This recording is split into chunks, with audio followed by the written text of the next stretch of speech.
Welcome students, मैं professor Vinod Kumar Gupta इस video laser part 2 में आपका स्वागत करता हूं। पिछले वीडियो में हमने जाना कि लेज़र क्या होता है। लेज़र एक कोहेरेंट लाइट होती है, कला संबद्ध प्रकाश होता है, और ऑर्डिनरी लाइट जो होती है वो नॉन कोहेरेंट होती है। कोहेरेंट लाइट हमको स्टिमुलेटेड इमिशन से प्राप्त होती है। तो लेज़र के लिए कोहेरेंस ज़रूरी है, स्टिमुलेटेड इमिशन ज़रूरी है। और क्या रिक्वायरमेंट्स होती हैं लेज़र के लिए, आइए देखते हैं। हमने पिछली बार देखा था कि there are 3 types of transitions. एक एब्जॉर्प्शन होता है, एक स्टिमुलेटेड इमिशन होता है और एक सेल्फ इमिशन होता है। ये 3 प्रकार के ट्रांजिशन होते हैं, तो ये तीनों हमने बना लिए। इसमें एब्जॉर्प्शन के लिए एक्सटर्नल रेडिएशन ज़रूरी है, स्टिमुलेटेड इमिशन के लिए भी एक्सटर्नल रेडिएशन यून्यू ज़रूरी है, सेल्फ इमिशन के लिए ये ज़रूरी नहीं है।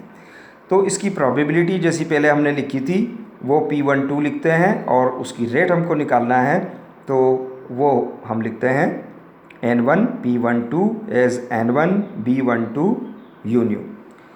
इसी प्रकार से स्टिमुलेटेड इमिशन की रेट हम लिखते हैं RST एज N2 P21। थोड़ी देर के लिए हम यहाँ ये एज्यूम करते हैं कि केवल स्टिमुलेटेड इमिशन हो रहा है, सेल्फ इमिशन नहीं हो रहा है। तो स्टिमुलेटेड इमिशन की अकेली यही रेट हम लिख रहे हैं, तो वो होगी N2 B21 यून्यू, इतनी होगी। अगर सेल्फ इमिशन की रेट इसी प्रकार से लिखी जाए तो वो होगी RS N2 A21। अब RST और RA इसका रेशो निकालते हैं, तो RST by RA is equal to N2 B21 यून्यू divided by N2 B12 N1 B12 यून्यू। ये इसका रेशो है RST बाय RA का। यून्यू कैंसिल हो गया, B कोफिशिएंट्स इक्वल होते हैं, पिछले वीडियो में हमने पढ़ा है। तो ये B एक दूसरे को कैंसिल कर देंगे, तो रिजल्ट हमें मिला N2 बाय N1। ठीक है। So RST by RA is equal to N2 by N1। अब N2 बाय N1 इसकी वैल्यू हम मैक्सवेल बोल्ट्जमैन स्टैटिस्टिक्स से निकाल सकते हैं। जो एटम्स होते हैं वो मैक्सवेल बोल्ट्जमैन स्टैटिस्टिक्स का पालन करते हैं। तो मैक्सवेल बोल्ट्जमैन स्टैटिस्टिक्स से N1 proportional to e⁻⁻⁰ upon KT और N2 proportional to e⁻⁻⁰ upon KT। तो इनका जो रेशो हम निकालेंगे वो इस प्रकार से आएगा। यहाँ हम ये मान लेते हैं कि दोनों की डिजेनरेसी एक जैसी है, तो वो यहाँ पर नहीं आती, कैंसिल हो जाती है। तो N1 by N2 is equal to e⁻E2 - by KT। E2 - E1, ये difference of the energy is hν। So N1 by N2 is equal to e⁻hν by KT। तो ये वाला जो रिलेशन है, इस रिलेशन से N1 by N2 e⁻hν by KT या N2 by N1 is equal to e⁻⁻hν by KT, which is equal to RST by RA. Now the value of hν is very much greater than KT for normal temperature and visible light. So this relation tells us that the rate of absorption is more than rate of stimulated emission, and number of atoms in excited state N2 is less than N1. But we want coherent light, and coherent light is produced when stimulated emission is more. So what we have to do, we have to reverse this inequality. इस inequality को हमें व्युत्क्रम करना पड़ेगा, N2 को बढ़ाना पड़ेगा और N1 से ज़्यादा करना पड़ेगा। तो ये जो काम है, number two increase the number of atoms in higher energy state, इसको हम बोलते हैं पॉपुलेशन इन्वर्जन। जो एक्ट है, इसका जो क्रिया है यह करने की, उसे हम बोलते हैं पंपिंग, जिससे कि N2 N1 से ज़्यादा किया जाता है। पंपिंग जो होता है वो कई तरीके से होता है। There are several methods. It may be chemical, optical, electrical, laser pumping और pulsed pumping, यह हो सकता है। तो पंपिंग करके हम number of atoms in excited state बढ़ाते हैं, और जब वो बढ़ जाते हैं N2 ग्रेटर देन N1 तो उस स्टेट को हम बोलते हैं पॉपुलेशन इन्वर्जन। तो एक जो कंडीशन हमारे सामने आ रही है वो ये कि पॉपुलेशन इन्वर्जन ज़रूरी है तो ही कोहेरेंस होगा। ठीक है, आगे बढ़ते हैं। पॉपुलेशन इन्वर्जन, इसके अलावा और भी कोई रिक्वायरमेंट होती है लेज़र के लिए? हाँ, एक और रिक्वायरमेंट होती है मेटा स्टेबल स्टेट। सपोज़ एक स्टेट ये है लोअर एनर्जी स्टेट और एक एक्साइटेड स्टेट ये है। यहाँ से एक एटम एक्साइट होके हायर एनर्जी स्टेट में जाता है N2, यहाँ का नंबर है, हमने मान लिया कि शिक्षण यहाँ पे N1 है, यहाँ जाता है। तो इसका जो लाइफ टाइम है वो 10⁻⁸ सेकंड का है एक्साइटेड स्टेट का। तो इसके इतने समय के बाद डी एक्साइटेशन होता है और एटम वापस लोअर लेवल पे ग्राउंड लेवल पर आता है और फोटोन एमिट कर देता है। तो ये जो प्रोसेस होती है इसमें एक्साइटेशन डी एक्साइटेशन ये इतने समय 10⁻⁸ सेकंड में होता रहता है। तो दोनों प्रोसेस चलती रहती हैं, एब्जॉर्प्शन भी और डी एक्साइटेशन भी। So what may happen at the most, यहाँ जितने एटम हैं उसमें से कुछ एटम यहाँ जा सकते, हो सकता है कि जितने एटम यहाँ थे उसमें से आधे यहाँ चले गए, है ना, क्योंकि दोनों प्रोसेस चल रही है। And if the probability of the two process is nearly 50%, तो यहाँ के जितने एटम है उसमें से आधे यहाँ चले जाए। तो यहाँ पर नंबर ऑफ़ एटम्स जो होंगे that will be half of the number of atoms N1/2, ये ऐसा होगा, यानी दोनों कुछ देर बाद एक दूसरे के बराबर हो जाए। N2 N1 से ज़्यादा नहीं होगा। ठीक है, और हमारी कंडीशन क्या है? Population inversion N2 must be more than N1, उससे ज़्यादा होना चाहिए। तो यहाँ एक और स्टेट है एनर्जी की जिसको हमने मेटा स्टेबल स्टेट या मित स्थायी अवस्था या ज़्यादा समय वाली, ज़्यादा टाइम लाइफ टाइम वाली अवस्था कहा है, जिसका कि समय है 10⁻⁻⁶ सेकंड टू 10⁻⁻³ सेकंड। तो जिसका लॉन्गर लाइफ टाइम है, मेटा स्टेबल स्टेट और है यहाँ पर।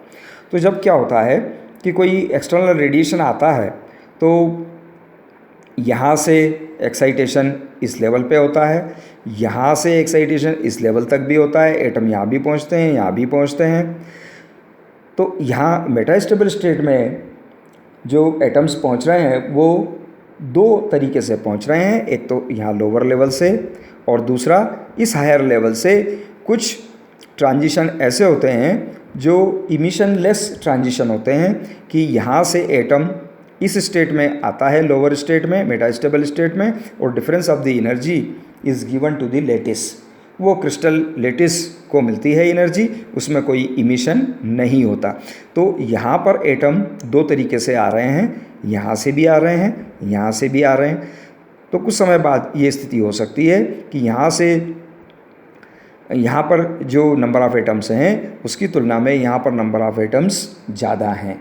ठीक है, so as soon as this condition is achieved N2 greater than N1, तो पॉपुलेशन इन्वर्जन कंडीशन फुलफ़िल होती है, स्टिमुलेटेड इमिशन हो सकता है, उसकी संभावना, उसकी प्रोबेबिलिटी ज़्यादा हो जाती है। और यहाँ पर यदि किसी क्षण यहाँ से ट्रांजिशन हुआ और एक फ़ोटोन इजेक्ट हुआ, उस फोटोन को यदि हम ट्रैप कर लें और यहीं पर रख लें तो यहाँ पर इस तरह के फ़ोटोन और इकट्ठे होते जाएंगे। ये जो फ़ोटोन हैं ये यहाँ से जो एक्साइटेशन होने, डी एक्साइटेशन होने वाला है उसको स्टिमुलेट करेंगे। तो जब ये स्टिमुलेटेड इमिशन होगा तो इसमें जो फोटोन निकलेंगे वो सारे फोटोन कोहेरेंट होंगे। So in this way we get a coherent beam. So what is required for laser? Number one, it is a coherent beam. To achieve coherence, there must be stimulated emission. To achieve stimulated emission there must be metastable state. तो ये सारी requirement laser के लिए है।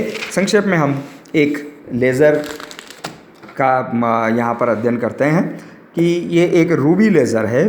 तो Ruby laser में एक ये रूबी क्रिस्टल है which is aluminium oxide with mixed with impurity chromium oxide. तो और इसको एक ग्लास इनक्लोज़र में रख के इसके ऊपर एक फ्लैश ट्यूब वाउंड कर दी जाती है जो रेगुलर इंटरवल पर वाइट लाइट की फ्लैश देती है। तो यहाँ पर इससे फोटोन प्राप्त होते हैं। ये जो क्रिस्टल है इसका ये वाला सिरा it is silvered in such A way that this surface is 100% reflecting surface.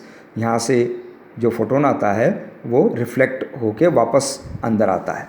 इस सिरे पर भी सिल्वरिंग होता है और वो सिल्वरिंग इस प्रकार से होता है कि केवल 10% ट्रांसमिशन हो सकता है, 90% रिफ्लेक्शन होता है।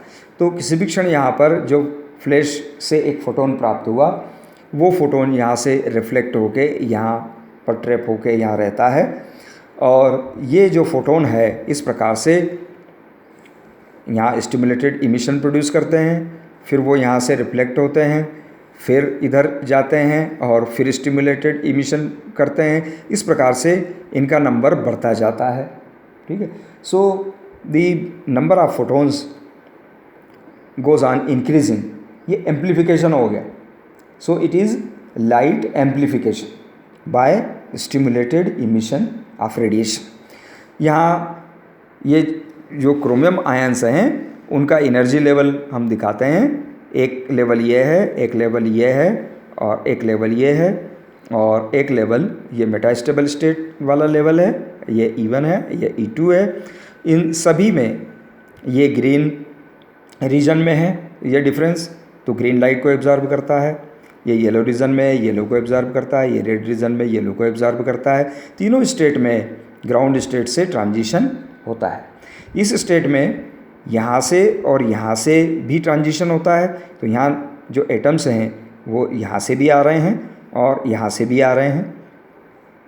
इस प्रकार से after some time the population inversion is achieved और स्टिमुलेटेड इमिशन होता है। In this way we get laser light in ruby crystal. तो यहाँ से हमको लेज़र लाइट मिलती है और ये कोहेरेंट बीम हमको प्राप्त होता है, but it is not continuous. जो लेज़र बीम हमको मिल रहा है ये पल्स्ड लेज़र बीम होता है। ये हमको एक रेगुलर इंटरवल के बाद मिलता है क्योंकि यहाँ ये जो फ्लैश ट्यूब है ये रेगुलर इंटरवल पर वाइट लाइट फ्लैश जनरेट करती है। ये कंटिन्यूअस लेज़र हमको यहाँ नहीं मिलती। It is a pulsed laser source. So okay, this is all about the laser principle. यह सब आपको कैसा लगा यह आप बताएं। अगर आपको अच्छा लगा तो वीडियो लाइक करें और शेयर करें। आपकी जो क्वेरीज़ हैं वो ज़रूर पूछें। क्या क्या आपके प्रश्न हैं। Okay, thank you.